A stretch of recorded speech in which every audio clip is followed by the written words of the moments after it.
played, Jack. A great match. You've said a few times this week that, talked about being stronger physically. I'm curious to what has that process been like getting stronger, and what are those days like in the gym and NTC? I guess that I'm guessing you've gone to some difficult places to be ready for moments like this, right? Yeah, I mean, I think playing more at this level helps massively. I think a real turning point for me was Australia at the start of the year.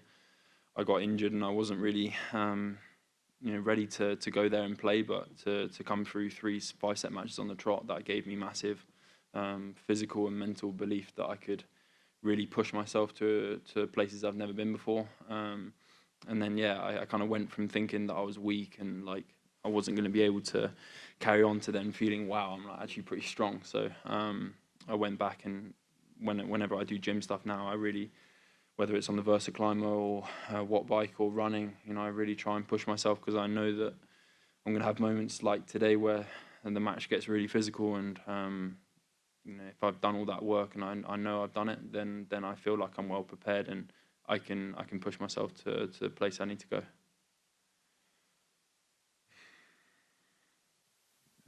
Jack, Lorenzo said he was also very impressed by your defense, and I wanted to ask you if you consider as a chance, maybe now, that you stayed small for a while as a kid without massive weapon, and maybe today you have like 2 tennis identities living together? Yeah, for sure. I mean, when I was younger, I was always just scrapping around the court. I didn't have any big weapons because I was so small, and I was always playing guys who are older because I was winning a lot of matches. So I'd always play up. And then sort of as I've grown up, it was a tough thing for me. Like I got to, I think, 50 in the world by sort of counter punching and being defensive. And then I was in a bit of a crisis last year, thinking like, where's my game going to go? What do I need to change? And then I did certain things, and I tried to maybe go the opposite end of the spectrum and try and hit every ball as hard as I can and return up the court and do all these things, but it didn't really work, that experiment. What was important, it was that I learned how to be defensive and do all those things, but also attack when I need to attack. So I think I've got the balance a lot better now. And like I said yesterday, building that blueprint around, I'm a big guy, but I'm not just a guy who hits big serves and can hit a big winner. I can do everything on the court, and that's, I think, what all the top players are able to do. You were thinking really clearly, at least it looked like you were thinking really clearly, and towards the end of the second set, serve and volley, you wrestle control of the baseline again. Just curious, like how much has that changed in terms of the way you're problem solving on court, and just how clearly you're thinking, on the court now compared to in the past? Yeah, I think that's something me and Trots, my coach, have spoke about a lot. Being present on the court. Sometimes it's hard when there's a crowd and there's a big match and you're playing against a guy who's playing high level, to keep doing the same things and keep letting him play well. I think towards the end of the second set, I definitely felt like he was, it was a big push for him to.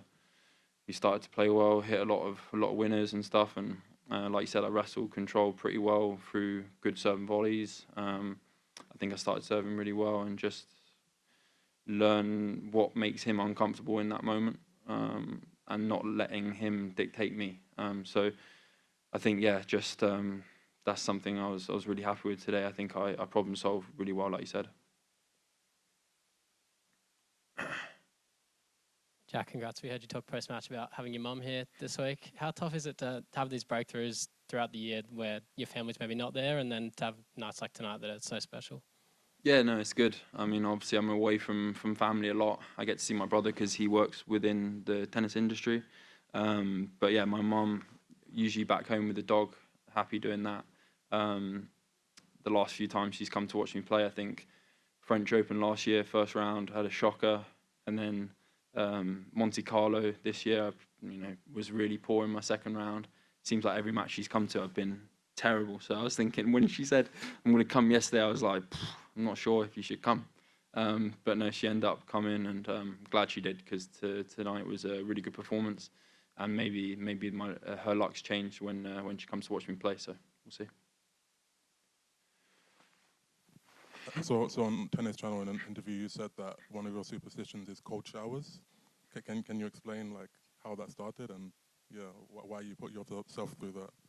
I mean, I don't know. Like you see all that, stuff on Instagram around, cold showers and do this, do that, and thinking all these benefits to it. So something I started doing a while back.